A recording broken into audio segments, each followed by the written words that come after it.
कक्षा में सभी का स्वागत है। बहुत देर के बाद कक्षा ले रहे हैं। कुछ विषय नागशुद्धि विचार जो है, वो नागशुद्धि विचार उड़िया कक्षा में, उड़िया वास्तु कक्षा में एवं हिंदी वास्तु कक्षा में दोनों में आधा अधूरा छूटा हुआ था। उसको कंप्लीट करने के लिए यह प्रयास है।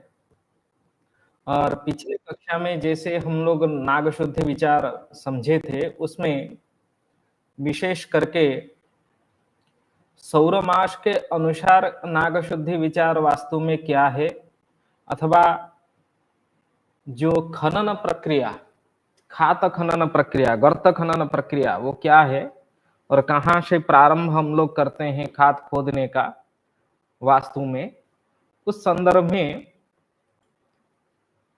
हम लोग कुछ चर्चा किए थे पिछले कक्षा में। और आज फिर से चांद्रमास के अनुसार, सौरमास के अनुसार दोनों में क्या पार्थक्य है, क्या मतभेद है और कैसे हम लोग खात खनन करें, उस विषय को समझेंगे। चलिए, पिछले कक्षा में जो विषय समझे थे उसको थोड़ा सा देख लेते हैं। गृहारंभ, देवालय एवं जलाशय तीनों के लिए अलग अलग था। महीने के सौरमास के अनुसार हम लोगों को खात खोदने की दिशा ज्ञान करना था। गर्त खनन की कार्य क्यों करते हैं? क्योंकि जब वास्तु का निर्माण हम लोगों को प्रारंभ करना है, उसके पहले गृहारंभ के कुछ एक दो दिन के पहले क्या करते हैं, हम गर्त खनन करते हैं, खात खनन करते हैं। और खात दिशा वो भी शुभ दिवस में ही करना चाहिए, एक उत्तम दिन में, जिस दिन चंद्र शुद्धि, नक्षत्र शुद्धि, गुरु शुद्धि इत्यादि हो। ग्रहकर्ता के मुहूर्त को देखते हुए गर्त खनन करना प्रारंभ करते हैं हम लोग। किस दिशा से गर्त खनन करें, उसका जो प्रक्रिया है, क्योंकि नाग की हम लोग एक वास्तु को संपूर्ण नाग भ्रमण करके चिंतन करते हैं, जिसको राहु भी कहा जाता है। एक सर्प जैसा भ्रमण दिशाओं के अनुरूप वहां हम लोग चिंतन करते हैं। तो राहु मुख अथवा नाग मुख अथवा सर्प मुख, उसको कई सारे नाम दिया गया है प्रांत के हिसाब से। भारत में उड़ीसा, वेस्ट बंगाल अथवा बिहार में उसको नाग कहते हैं। हम यूपी में जाएंगे तो उसको राहु मुख विचार कहते हैं, और दक्षिण में भी उसको सर्प मुख विचार अथवा नाग विचार उसके नाम दिया जाता है। कहीं भी जाए उसको उसका नामकरण इस प्रकार राहु मुख अथवा सर्प मुख अथवा नाग मुख के अनुसार किया जाता है।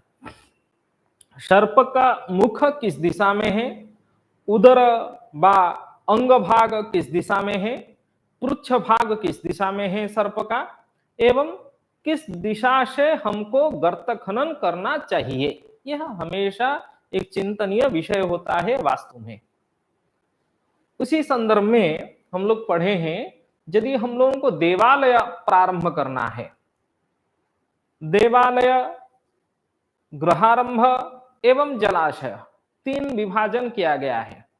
विशेष करके हम लोग गृहारंभ के लिए ज्यादा प्रश्न आते हैं सामाजिक तौर पे, इसलिए हम गृहारंभ को प्रमुख रूप में देख लेते हैं, और एक को समझ लेंगे तो और बाकी दोनों को उसी के अनुरूप हम लोगों को समझ में आ जाएगा। सिंह, कन्या, तुला मास में, सिंह मास, कन्या मास, तुला मास में सौरमास के अनुसार, सूर्य संक्रांति के अनुसार सौरमास का ज्ञान हम लोग करते हैं। सूर्य के एक संक्रांति से, संक्रमण से लेके दूसरे संक्रांति तक 1 महीना लगता है। संक्रांतितः संक्रांतिम यावत सौरमासः। तो यह जो सौरमास है, एक संवत्सर में, संपूर्ण वर्ष में 12 सौरमास होते हैं। हम लोगों को यह पता है, याद है, समझ में पहले से हम लोगों को पूर्व संस्कार है। सौर मास का। तो मेष मास, वृष मास, मिथुन मास, कर्क मास, ऐसे हम लोग एक एक महीना में एक एक संक्रांति मनाते हैं। और उस संक्रांति में जिस दिन सूर्य का संक्रमण होता है, दान, जप, हवन, स्नान इत्यादि पुण्य काल में, संक्रांति के पुण्य काल में हम लोग करते हैं।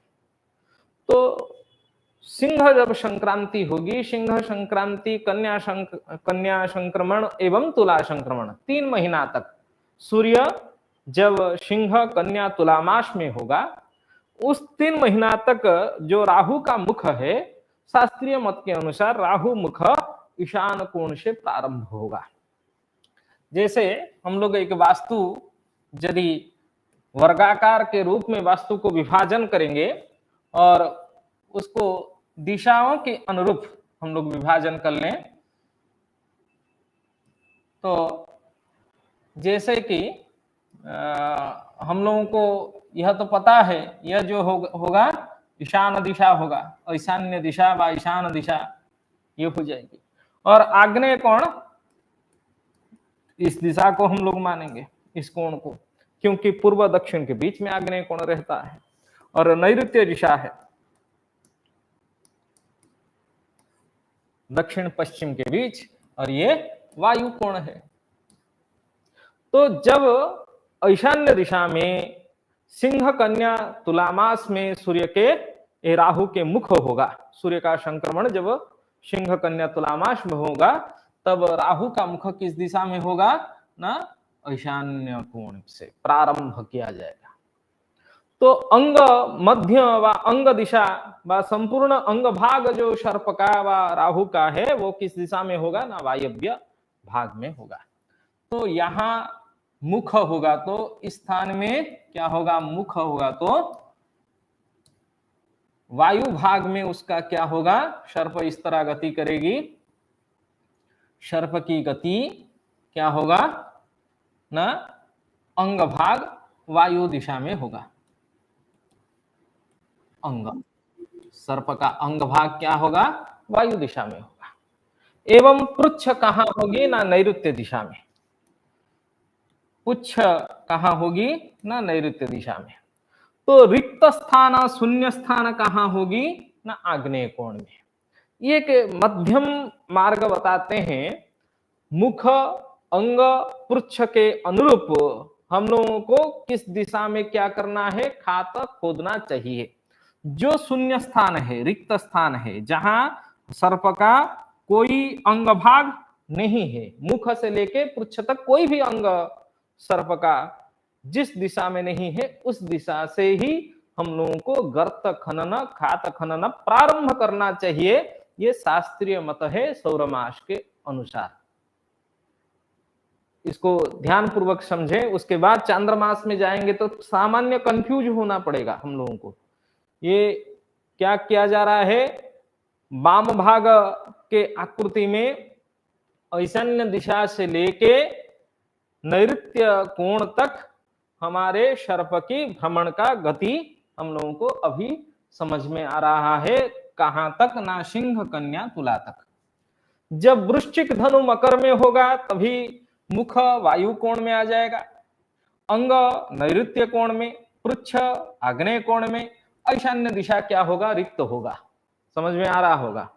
ईशान्य दिशा यदि रिक्त है, शून्य है, तभी ईशान्य कोण में क्या करना चाहिए, खात खोदने की प्रारंभ करना चाहिए। जो आरंभ दिशा है वह गर्त खनन का आरंभ दिशा क्या है ना, ईशान्य कोण है।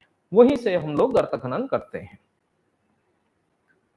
जब कुंभ, मीन, मेष इस प्रकार टेबल में, सारणी में बनाया गया है, कुंभ, मीन, मेष में क्या होगी, नैऋत्य कोण में मुख आ जाएगी।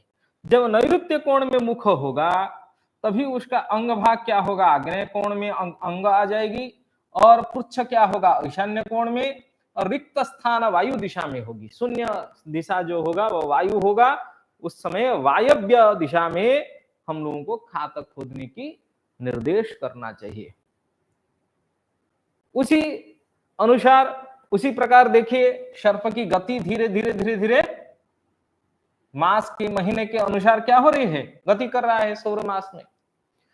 तो यहाँ एक समझने वाला, 3 महीना तक सिंह कन्या तुला तक क्या ईशान्य कोण में ही राहु का मुख अथवा सर्प का मुख रहेगी ना? प्रतिदिन राहु धीरे धीरे गति करेगी। ये भी चिंतनीय विषय है, ये भी परिष्कार किया गया है कई सारे ग्रंथ में। आप 3 महीना तक ईशान्य कोण से धीरे धीरे क्या होगा, जब सिंह कन्या तुला सूर्य की महीना, सिंह प्रारंभ से लेके, सिंह प्रवेश से लेके, सिंह संक्रांति से लेके तुला के अंत तक सर्प का गति ईशान्य कोण से लेके वायु कोण तक होगी। इससे हम लोगों को क्या समझ में आ रहा है ना, जब तक तुला के अंतिम बिंदु में सूर्य होगा तब तक राहु व सर्प वायव्य कोण में आके पहुंच जाएगी। जब वृश्चिक प्रारंभ होगा तो वायु कोण से ही सर्प का गति प्रारंभ होगा। मुख के अनुरूप उसका अंग भाग है। यदि सर्प धीरे धीरे एक दिन के बाद दूसरे दिन गति करना प्रारंभ करेगा, ईशान्य कोण से लेके धीरे धीरे सर्प क्या होगी, कुछ पीछे पीछे खिसकेगी, तो सर्प के अनुरूप क्या होगी, वहां अंग का भाग भी आगे आगे बढ़ेगी। तो खात खनन की जो दिशा है वो धीरे धीरे इधर भी, यहां भी हम लोगों को क्या करना पड़ेगा, ट्रांसफर करना पड़ेगा, उत्तर उत्तर अभिवृद्धि करना पड़ेगा वहां। उसी के अनुरूप हम लोगों को चिंतन करना चाहिए। समझ में आ रहा होगा विषय। तो जहां सर्प का मुख है, जैसे कोई पूछे सिंह के 10वीं दिन, सिंह संक्रांति से लेके 10वां दिन सर्प का मुख किस दिशा में है, सर्प का अंग किस दिशा में है और सर्प का पूछ किस दिशा में है।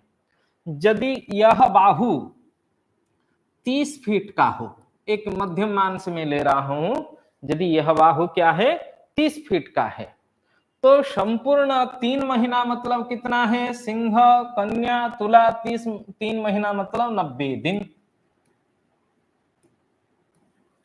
90 दिन में सर्प को कितना फीट चलना है ना, 30 फीट चलना है। यदि 90 दिन में वो 30 फीट चलेगी, तभी एक दिन में उसका गति कितना होगा, कैसे पता करेंगे हम लोगों को, हम लोग कैसे उसको ज्ञान करेंगे? तो क्या करेंगे, उस 30 फीट को 90 में से भाग दे देंगे, और हम लोगों को जितना पता है 1 फीट जो है वो कितने इंच का है ना, 12 इंच का है। तो 12 को 30 में गुणा करेंगे तो ये क्या होगी, फीट वाला जो मान है वो इंच में ही बदल जाएगा। 30 को 12 में गुणा करेंगे तो कितना होगा, 12 तिया 36 है ना, 12 तिया कितना,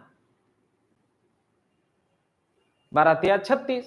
तभी 36 इंच संपूर्ण यदि यह ईशान्य कोण से लेके वायु कोण तक इस बाहु व इस वास्तु का मापन यदि 360 इंच का हो अथवा 30 फीट का हो, तभी 90 दिन में उसको भाग देने से एक दिन कितने इंच का होगा वो पता चल जाएगा। मतलब एक दिन में राहु व सर्प का गति कितने इंच होता है वो पता चल जाएगी। 10 दिन में वो कितने आगे चला गया होगा, कितने पीछे चला गया होगा, उसका ज्ञान हम लोग कर लेंगे। तो 360 को 90 में से भाग देंगे तो कितना होगा, कितना होगा,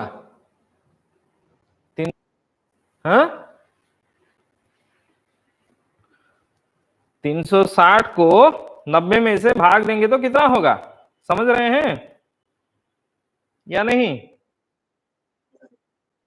40 या 4 फीट होगा,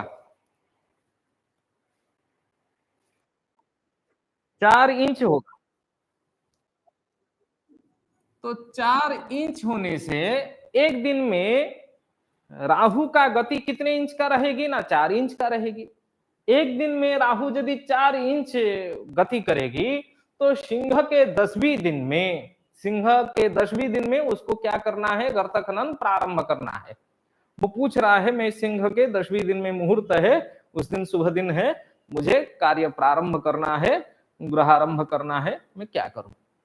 तो आपको क्या करना पड़ेगा ना, 10 4 को 10 में गुणा कर देना है। 4 को 10 में गुणा करेंगे तो कितना होगा, 40 इंच।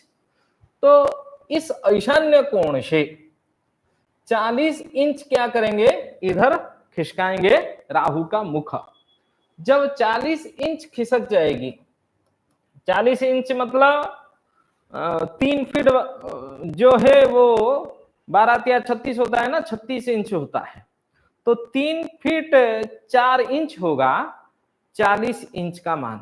40 इंच मतलब कितना है, समझ रहे हैं ना बात को, क्योंकि 40 इंच मतलब उसको 12 में भाग देंगे तो 12 तिया 36, 3 फीट 4 इंच हो जाएगी, समझ गए।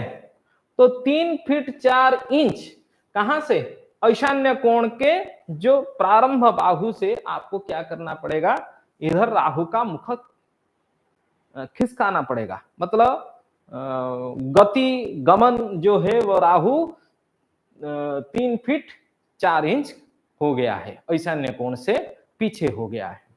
तो अग्नि कोण से जहां खात खनन की दिशा, यहां क्या किया है ना, राहु का मुख जब ईशान्य कोण में होगा, अंग वायव्य कोण में होगा, पृच्छ नैऋत्य कोण में होगा और आग्नेय कोण में खात दिशा करना है। तो परफेक्ट नैऋत्य कोण में पृच्छ नहीं होगा, इधर भी क्या होगी ना, 3 फीट 4 इंच इधर पृच्छ भी आ जाएगी। किसका, ना राहु का व सर्प का। जब राहु का पृच्छ इधर आ जाएगा तभी खात दिशा भी इधर 3 फीट 4 इंच हम लोगों को निकाल के ही खात का दिशा निर्णय करना चाहिए। समझ में आ गया होगा उदाहरण से। तो इस प्रकार सौरमास के अनुसार हम लोग क्या कर सकते हैं, महीने को प्रत्येक एक महीने में व एक दिन में राहु अथवा सर्प कितने इंच व कितने फीट गति किया है, उसी के अनुसार हम लोगों को खात दिशा का निर्णय लेना चाहिए। क्लियर विषय ना, इसमें किसी को कोई प्रश्न है, ये क्लियर हो जाएगी तो सौरमास, उसके बाद हम लोग चांद्रमास में जाएंगे। दोनों कक्षा में ये विषय हम लोग हमारा छूटा हुआ था,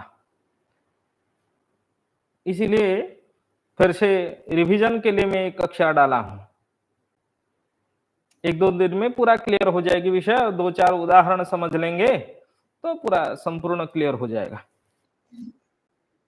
चलिए उसके नेक्स्ट चांद्रमास के अनुसार नाग शुद्धि का विचार कहते हैं। सामान्य मतपार्थक्य है परंतु विषय एक जैसा है। क्या है, पिछले कक्षा में हम लोग समझे थे एक कुंडली नाग एवं एक दंडाकार नाग। जो सौरमास के अनुसार नाग शुद्धि है वो ग्राम आदि स्थापना के लिए व ग्राम में गृहारंभ के लिए दंडाकृति नाग का विचार करते हैं, जो सौरमास के अनुसार अभी हम लोग चर्चा किए हैं। परंतु चांद्र मास के अनुरूप जो हम लोग क्या करते हैं ना, नाग शुद्धि विचार करते हैं, वह उसको कुंडलिनी नाग कहा जाता है। वह कुंडलिनी नाग व कुंडलिनी राहु कहे व कुंडलिनी सर्प का विचार कहे, उसको करने के लिए प्राच्याम दिशि शिरो नश्य नामो भाद्रपदादिषु याम्याम मार्गादिमासेषु वारुण्याम फाल्गुनादिषु कौवेर्याम वाम पार्श्वेन शेते ज्येष्ठादिषु त्रिषु क्रोडेतु क्रियते नित्यम हिताय सदनम बुधिहि। यह विषय वास्तु के उड़िया कक्षा में समझाया गया है, फिर से समझा रहा हूं। प्राच्याम दिशि शिरो अन्यस्य, शिरः मतलब मस्तक, जो फणा होता है सर्प का, वो पूर्व दिशा में भाद्रपदादिषु त्रिषु मासेषु, भाद्रपद के बाद क्या कौन सा महीना होता है, भाद्रपद, आश्विन एवं कार्तिक महीना, 3 महीना में। इस चक्र को थोड़ा सा एक बार नजर दे दीजिए। ये 3 महीना तक, जब भाद्रपद आश्विन कार्तिक महीना में, भाद्रपद सिंह मास में पड़ती है ना, उस सौर मास में हम लोग क्या घुमा रहे थे ना, ईशान्य से लेके वायु कोण तक ऐसे ही सर्प को सिंह कन्या तुला में घुमा रहे थे। तो सिंह कन्या तुला में ईशान्य कोण से लेके राहु का गति जो है वो वायु कोण तक, सिंह कन्या 3 महीना तक वायु के अंत, तुला का अंत वायु कोण तक ही होती है। ईशान्य कोण से प्रारंभ करके वायु कोण तक ही 3 महीना तक सर्प का गति रहता है सौर मास के अनुसार। इधर लेकिन क्या हुआ, चंद्रमास में फर्क हो गया, माने अलग सा ये कह रहा है नियम। भाद्रपद आश्विन कार्तिक महीना में पूर्व में ही क्या होती है ना, राहु का मुख रहती है, पूर्व दिशा में राहु मुख। श्लोक में क्या कह रहे हैं, राहु मुख प्राच्यान दिशि शिरो अन्यस्य नामो भाद्रपदादिषु। अन्य मत है ये भाद्रपदादि 3 महीना में प्राची पूर्व दिशा में राहु का मुख रहता है। तो क्या हुआ, इस चित्र के अनुरूप भाद्रपद आश्विन कार्तिक महीना में क्या हुआ, राहु का मुख। जब राहु का मुख इन 3 महीना धीरे धीरे हम लोग गति इस तरह कर रहे हैं, ईशान्य कोण से लेके आग्नेय कोण के अंत तक, ईशान्य कोण से लेके आग्नेय कोण के अंत तक। भाद्रपद महीना का आरंभ कहाँ होता है, वो तो संक्रांति है, ये चांद्रमास है। चांद्रमास की प्रारंभ कहां से होती है ना, अमांतत अमांतम चांद्रमास। एक अमावस्या के अंतिम से लेके दूसरे अमावस्या के अंतिम तक जो होता है वो चांद्रमास होता है।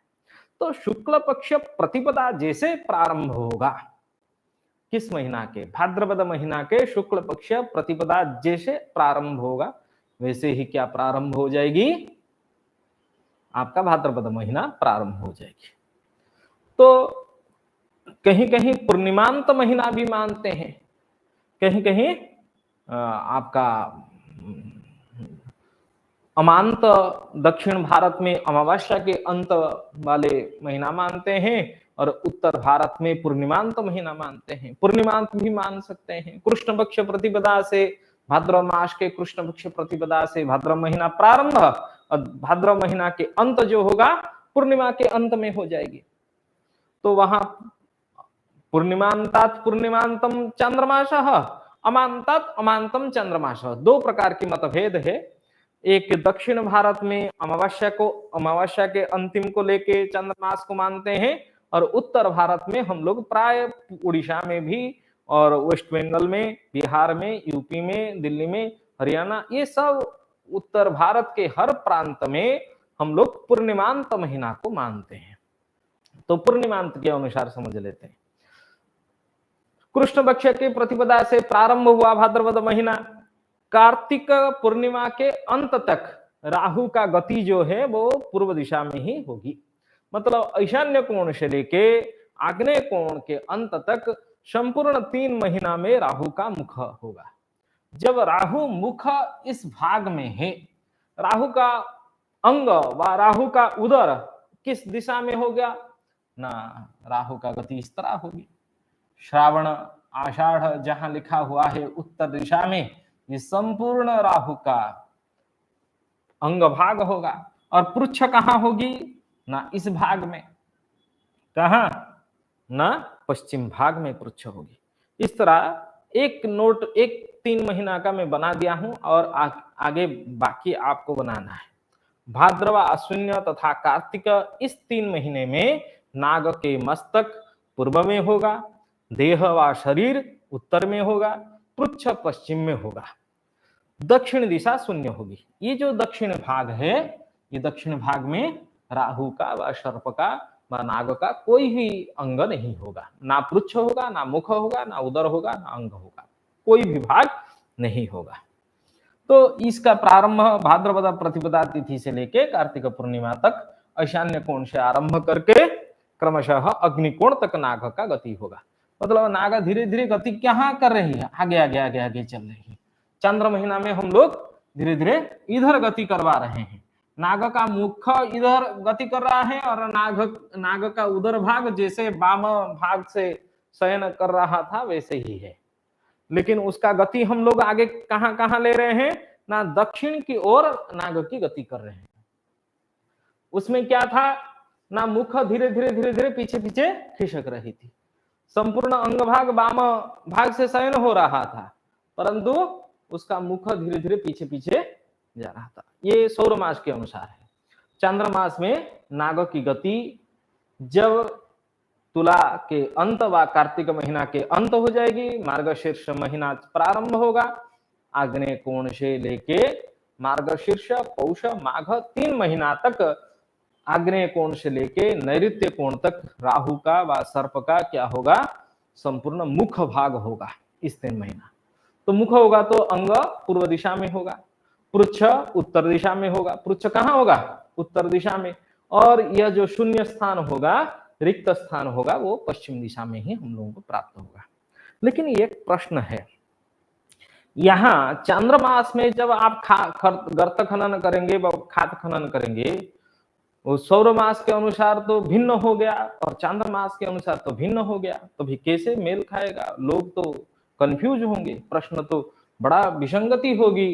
कोई कोई पंडित है व कोई कोई कर्मकांडी जो ब्राह्मण है, वो सौर मास के अनुसार आपको खात खनन करने की मुहूर्त देगा, और कोई कोई ब्राह्मण आपको क्या करेगा, चंद्रमास के अनुसार दे देगा, और उसके जो गर्त खनन की दिशा है वो सब गलत हो जाएगी।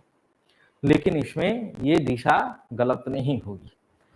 इसमें कहा जा रहा है आगे, यहां गर्त खनन करने की जो बात है, शीर्षे तात विनाशनम प्रथमतः खाते रोगः व रुज्जः पृच्छके पृष्ठे हानि भयम च कुक्षो खनने स्यात् पुत्र धान्यादिकम। कुक्षी भाग में ही हम लोगों को गर्त खनन करने के निर्देश यहां कर रहे हैं।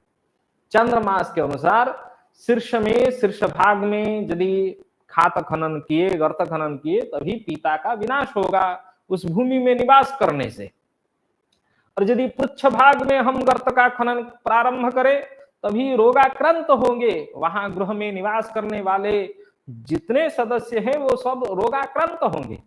और यदि पृष्ठ भाग में हम लोग गर्त खनन करें, प्रारंभ करें, तभी हानि होगा।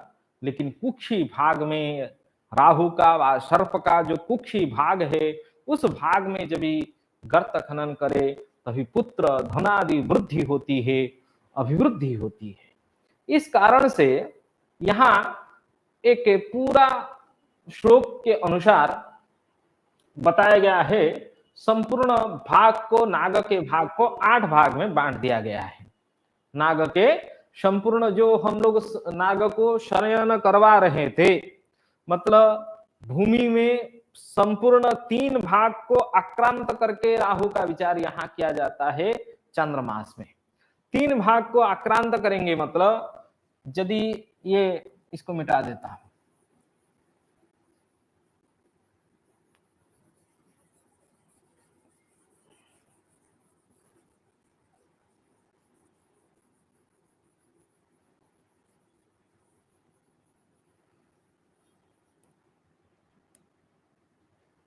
जैसे ये आपका ईशान्य कोण, आग्नेय कोण, नैऋत्य कोण एवं वायु कोण।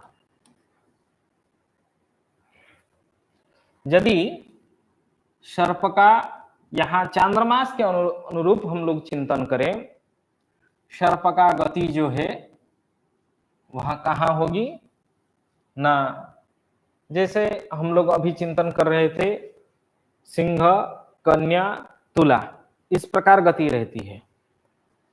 तुला के अंत भाग में हम लोग चिंतन करें, संपूर्ण सर्प का मुख कहां होगी ना, मुख होगा तुला के अंतिम में आग्नेय कोण में, और पृष्ठ होगा ईशान्य कोण में, और उसका पृच्छ होगा कहां, नैऋत्य कोण में।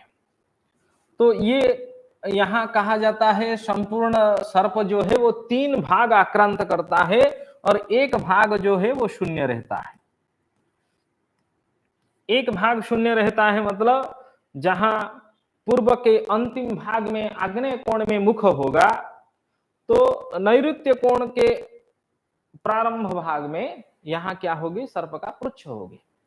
तो संपूर्ण नाग का जो भ्रमण है 3 भाग, भूमि का 3 भाग आक्रांत करेंगे, मतलब ये इस 3 भाग को हम 8 भाग में बांटेंगे। संपूर्ण नाग को हम लोगों को क्या करना है ना, 8 भाग में बांट देना है। यदि यह 40 फीट का है, यह 30 फीट का है और यह 40 फीट का है, तो 40, 30, 40 इन तीनों को प्लस करते हुए संपूर्ण नाग भाग को क्या करेंगे, 8 भाग में बांट देंगे। बांटने के बाद प्रथम भाग में फणा व मस्तक का चिंतन करेंगे, द्वितीय भाग में कंठ का चिंतन करेंगे, तृतीय भाग में उरु, चतुर्थ भाग में उदर एवं पंचम भाग में नाभि और षष्ठ भाग में गुदा, सप्तम भाग में जानु और पृष्ठ क्या होगी, अष्टम भाग में हम लोग चिंतन करेंगे। संपूर्ण नाग भाग को 8 भाग करके बांटने के बाद, जैसे 40 + 40 80 + 30 कितना होगा ना, 110 को हम लोग 8 भाग में बांट देंगे। एक भाग कितने फीट का होता है हम लोगों को पता चल जाएगा। नाग का फणा व मस्तक कितने फीट का है, कंठ कितने फीट का है, उस तरह हम लोग भाग भी बांट देंगे। तो 8 एकम 8, 8 3 30, 8 3 24,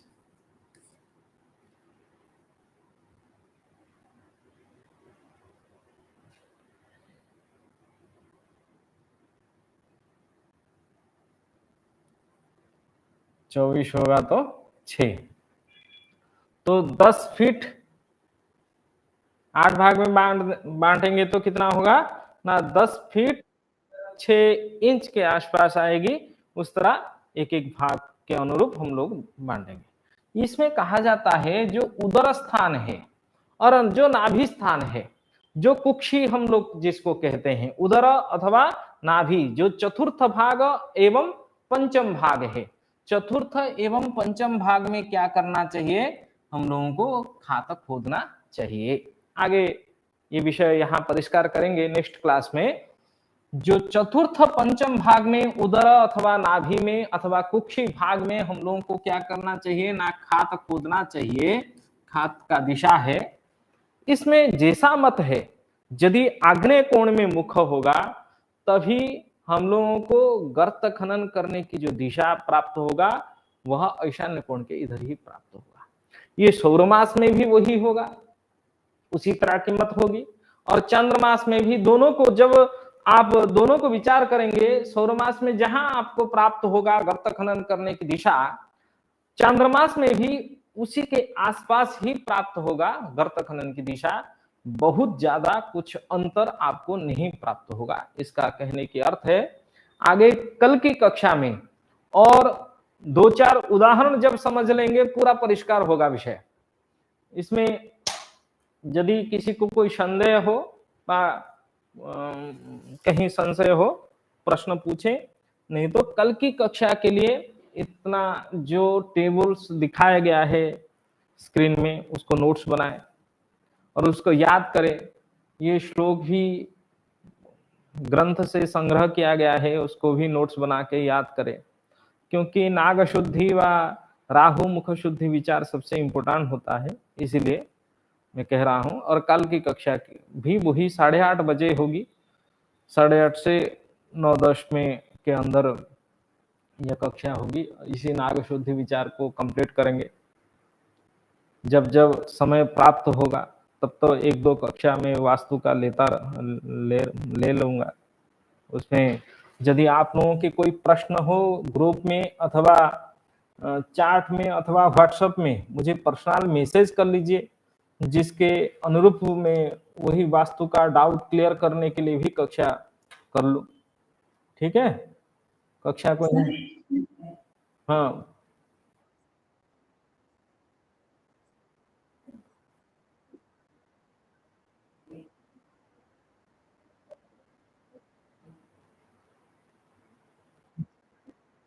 इस चांद्रमास के अनुसार जब हम लोग खोद रहे हैं, पहले क्या करेंगे, संपूर्ण नाग व सर्प को 8 भाग में बाँट लेंगे। जिस भाग में हमारा उदर स्थान होगा, नाभि स्थान होगा, उसी भाग में ही खोदना प्रारंभ करेंगे। पट परफेक्ट परफेक्ट ईशान्य कोण में ही होगा ऐसा नहीं है। और खोदने का प्रारंभ दिशा जब हम लोगों को ज्ञान होगा, उसके बाद जैसे सर्प का शयन किस दिशा की ओर है, आपका आग्नेय कोण की ओर है, तो आप दक्षिणावर्त होके खनन किया जाता है। दक्षिण की ओर जो सर्प की दिशा जहां जहां आगे आगे है, उसी दिशा की ओर आगे आगे लोग खनन कर। हाँ, हाँ,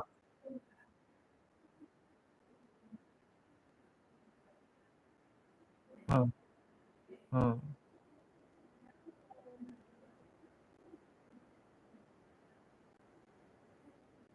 आग्नेय के ईशान्य कोण में हम लोगों को प्राप्त हो रहा है, तो आग्नेय कोण की ओर चले।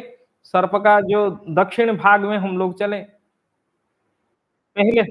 क्योंकि आप जो शुभ देंगे, जो ग्रहारंभ करेंगे, जो 5 पत्थर माने हम लोग नंदा, भद्रा, जया, रिक्ता, पूर्णा 5 पत्थर को स्तंभ के रोपण करते हैं व शिलान्यास करते हैं। उसमें क्या कहा गया है? पहले ईशान्य कोण में क्या करें? शिलान्यास करें, उसके बाद आग्नेय कोण में करें, उसके बाद नैऋत्य कोण में करें, उसके बाद वायव्य कोण में करें। उसका दिशा किसकी ओर घूम रहे हैं हम लोग? दक्षिण की ओर घूम रहे हैं। तो हमारी जो भ्रमण गर्त खनन की भ्रमण दिशा है, वह कहाँ किस दिशा की ओर होना चाहिए ना? दक्षिण की ओर होते हुए चलना हम लोगों को चाहिए। और जब दीपक लगाते हैं व पूजन करते हैं, वो भी उसी अनुरूप है। और सीढ़ी में जब चढ़ते हैं, सीढ़ी का जो दक्षिणावर्त हम लोग स्वीकार करते हैं। ठीक है? वामावर्त वहां स्वीकार नहीं करना चाहिए। चलिए। हाँ, धन्यवाद। धन्यवाद है। चलिए, आज कक्षा यहीं विराम देते हैं।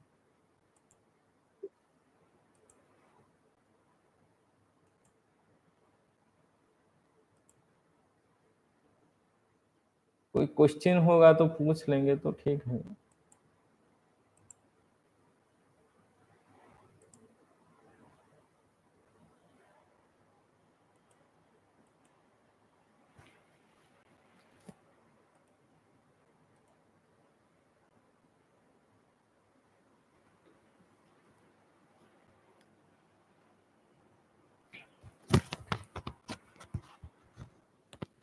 चलिए।